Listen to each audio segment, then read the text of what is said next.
Content warning. The following video contains a frank discussion of transphobia and non-binary erasure. Thought Slime also gets unreasonably sweaty. Viewer discretion is advised.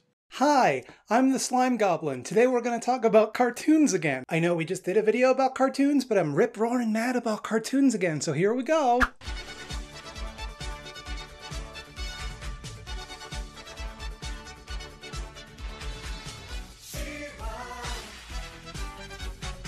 If this Vimeo channel, Mindbrain, had an editorial policy before this, it would have been no response videos. I don't want to be one of those people that just gets in weird arguments with internet losers all the time. I have a hard enough time being a weird internet loser. I don't want to deal with other ones. But today I'm going to break my one rule. I'm going to argue with a weird, hateful buffoon. Why? Because it's apparently a good use of my time.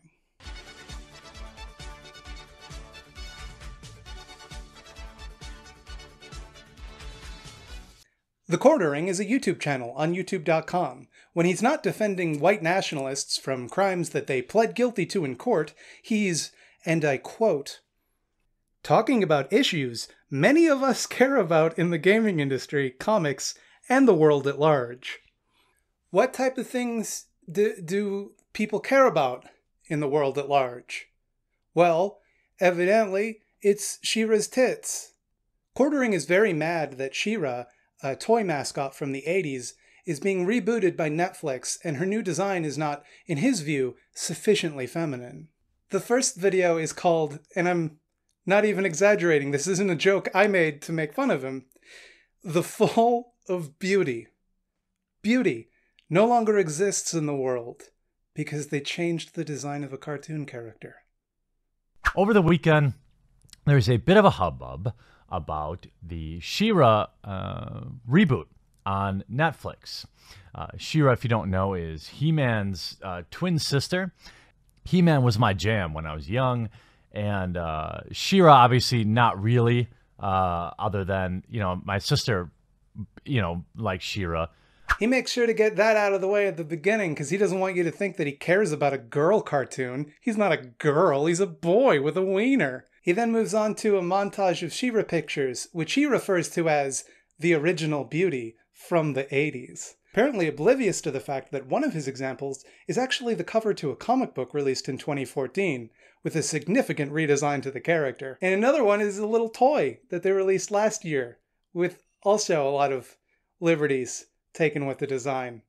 Now, for some reason, he doesn't find these redesigns objectionable. What is the difference between those and the one he doesn't like? And I wonder what it could be. He then complains that She-Ra is no longer called a princess, which he assumes, based on nothing, is part of an insidious feminist agenda to defeminize She-Ra. They're trying to take away traditional female aspirational figures like princesses, who are not featured in the media at all anymore. It went from a princess, right? Because that was okay back in the 80s, femininity, it was okay for women to be women. Nowadays, that's different, right? We want all of our women to be androgynous or male-like. Pretty damning stuff, if you ask me.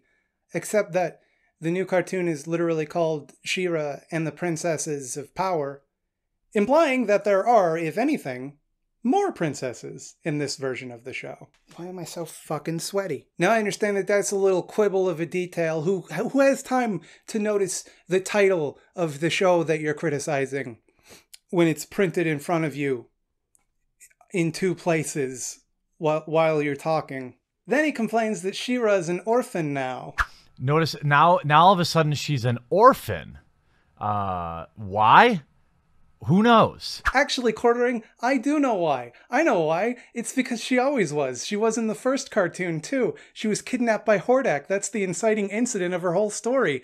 Maybe if you, looked at the Wikipedia article for the character that you're talking about, that might have been mentioned in one of the first sentences.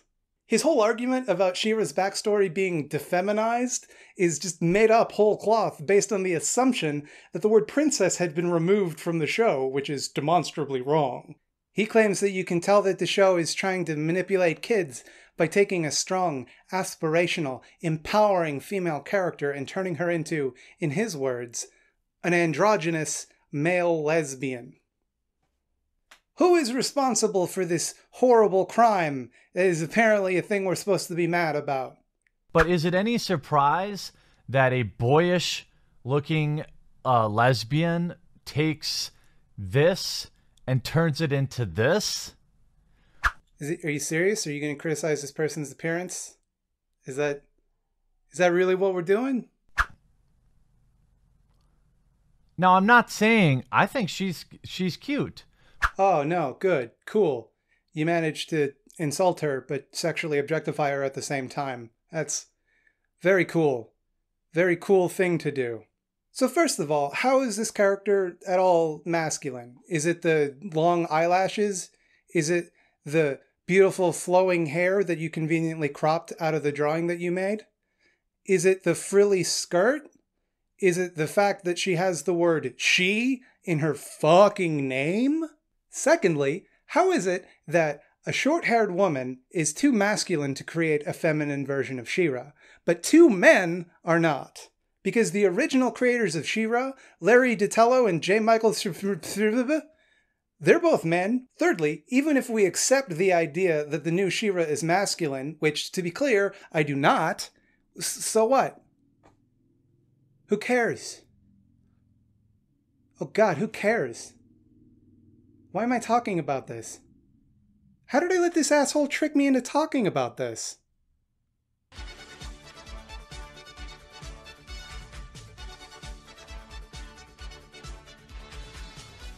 Quartering doesn't give a fuck about She-Ra.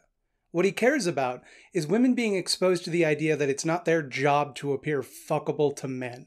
That's pretty clear when you consider what he's saying with any level of critical thinking, but in case you don't want to do that, take a look at this clip where he outright admits it. But you wonder what little girls, if they are viewing this and it's sold to them as like this female empowerment thing and all that, what do they have to look up to?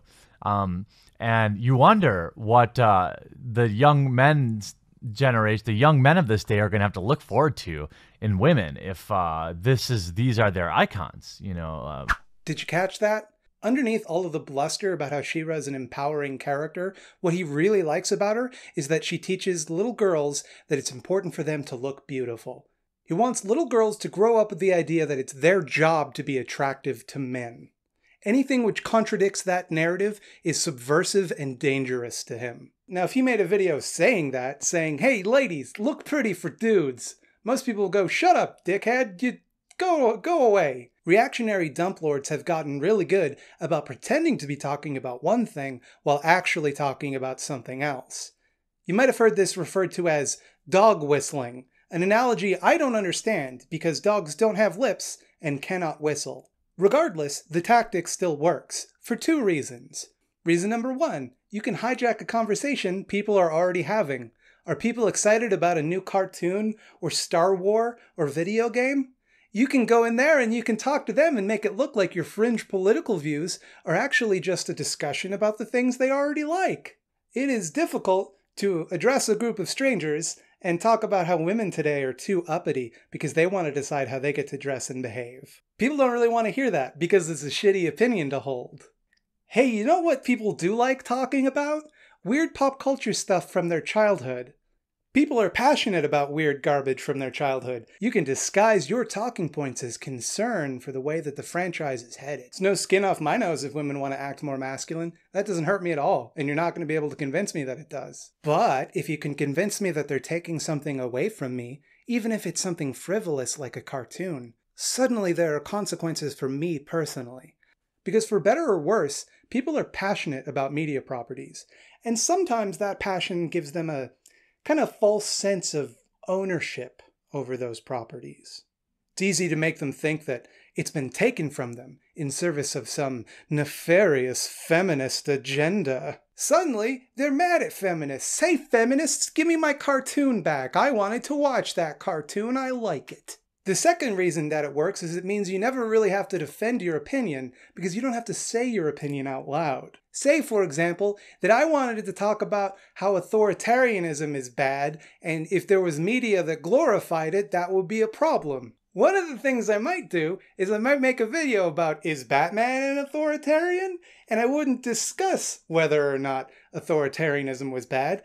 I would just take it for granted that you believed that and kind of manipulate you into agreeing with me on that point without even having to establish it. Ain't I a stinker? Because when you address an argument, you have to address what it takes for granted. Quartering takes it for granted that drawing women to be more masculine is bad. He doesn't really tell you why, he just assumes that you'll agree with him on that. That's why all of his arguments are about establishing that it's trying to do that, not establishing that doing that would be wrong. He can't defend that position. Lucky for him, most of the responses he's going to get from this are people saying, no, you dipshit, they're not trying to do that, it's a cartoon, it's a girl, why are you being weird? Arguing about whether or not the cartoon is attempting to masculinize women concedes the point that if it were trying to do that, there would be something wrong with doing that. And bingo, you've done the work for him. You've established that it's wrong for women to be masculine. He didn't have to say it. The other tactic people might use is they might say, hey, it's a cartoon, it's not for you. Stop having strong opinions about it, you weirdo. And if that's your view of the subject, stop it. You're not helping. You're making him look like a harmless doofus. Look at this grown man concerned about cartoons. What a fool! But he's not whining about cartoons. He's whining about little girls being told that there's more than one way to look. He's whining about women not being told that their primary concern in life is being sexually available to weird, combless internet toy collectors. That women don't exist for the pleasure of men. More to the point, when you attack him for caring too much about cartoons, you're not hurting him. He doesn't care about the cartoons. The people you're hurting are the audience that he's attempting to cultivate, because they actually do care about the cartoons. And when he tells them, hey, these SJWs are trying to take your cartoons away, and then you respond, well, you shouldn't care about the cartoons at all, you're kind of proving his point. People actually don't choose what they're emotionally connected to, especially weird shit from their childhood. It might be fun to dunk on people for caring too much about a cartoon, but it's actually fine to care too much about a cartoon. That doesn't hurt anybody. I mean, it's kind of a waste of time, but it's harmless.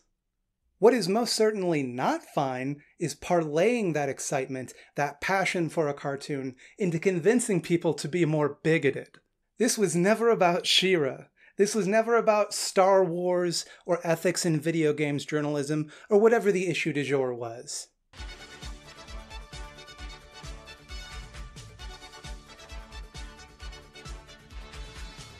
While I was working on this video, something happened.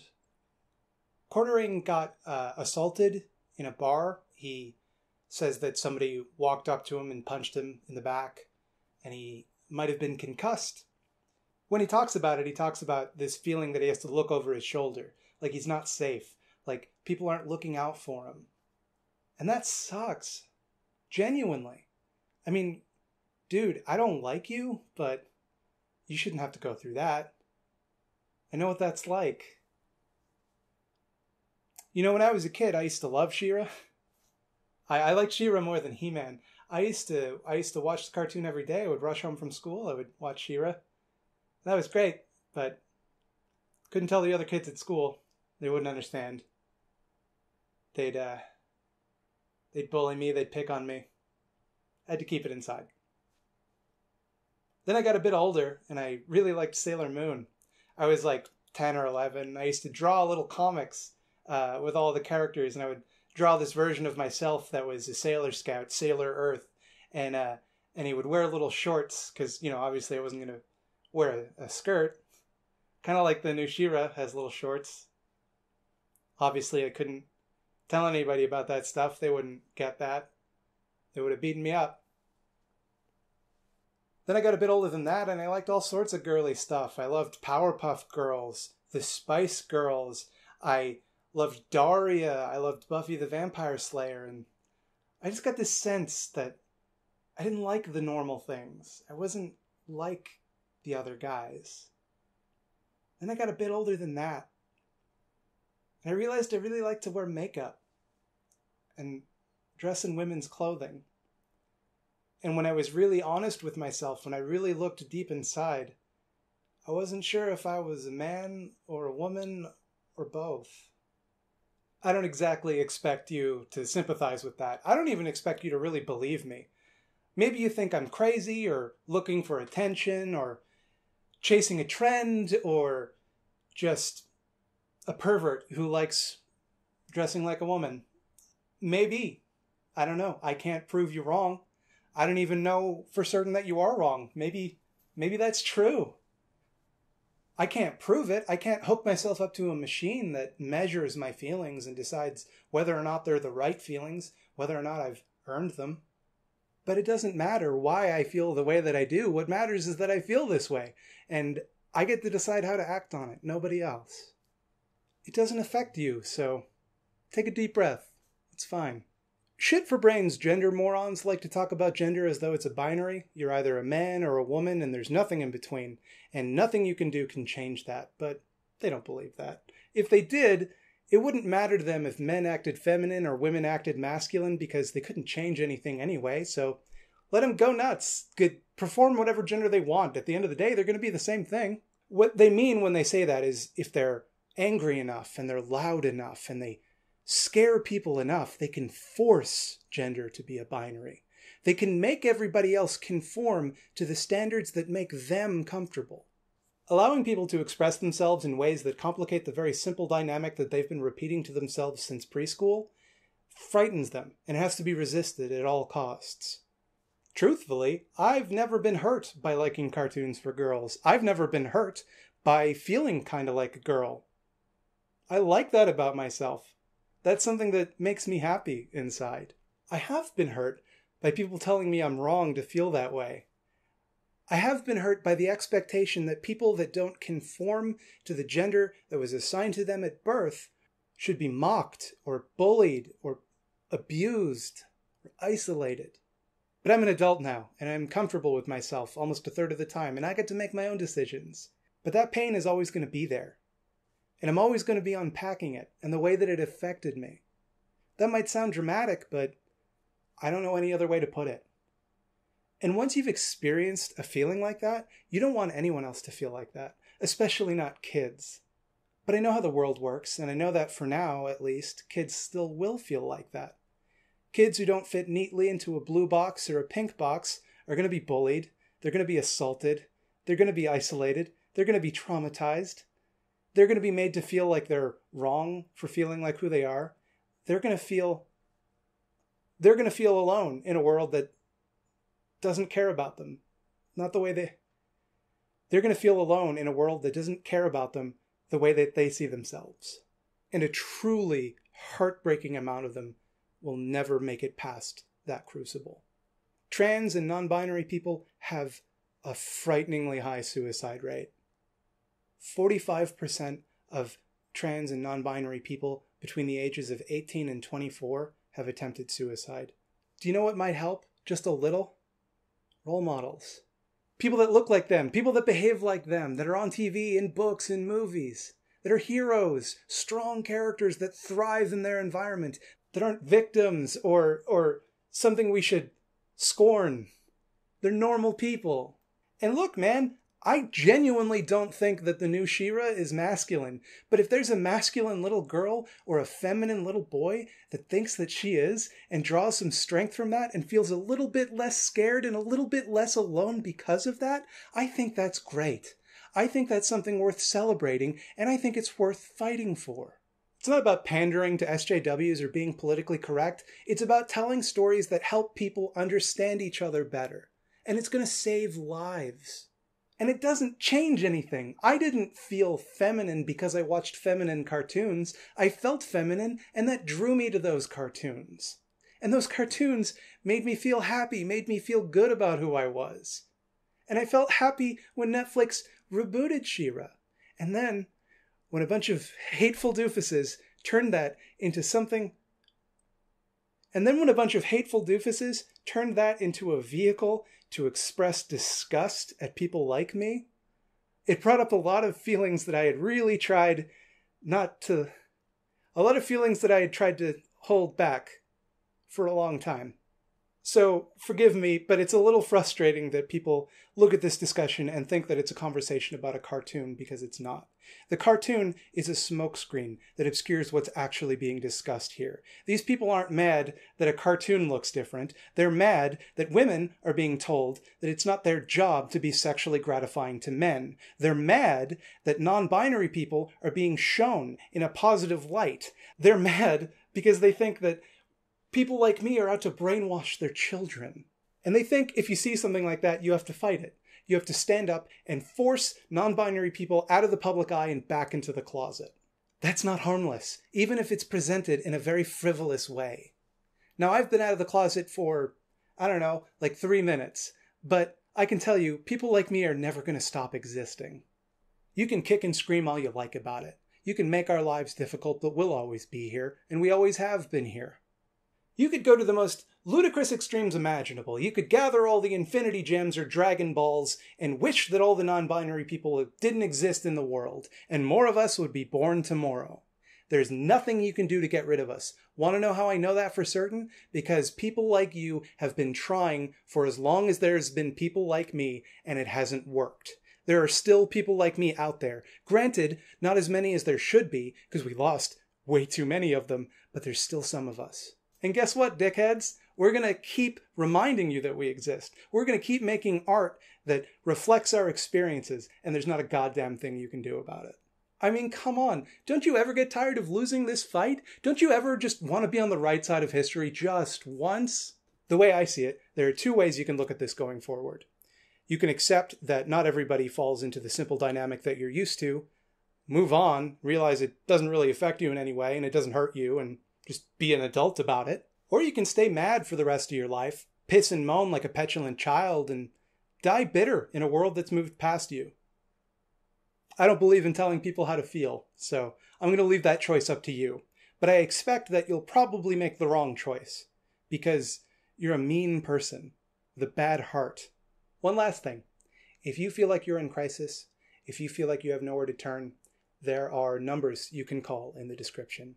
And if you can, please consider giving to some of those organizations that are in the description, because together we can beat them at their own game, and we can turn their toxic, hateful conversation into something positive. Hey, did you know I'm a big sellout phony with a Patreon, and I'm very conflicted about talking about it in this episode? Anyway, here's some of the innocent people I've grifted this July.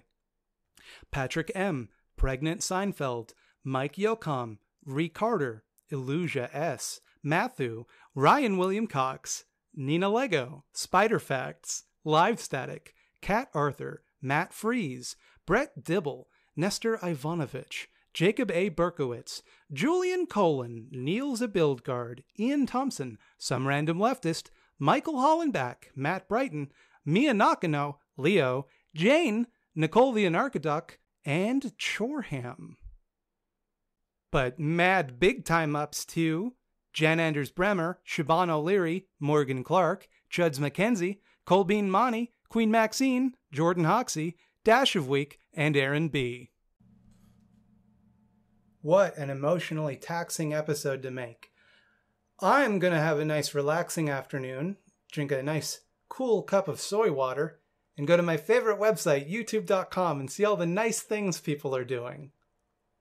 Hey folks, so I thought I'd record this quick video about She-Ra while I'm on holiday. Everyone else is having a nap and doing other things, so I have some free time. And I've seen a lot of people arguing about this new She-Ra character.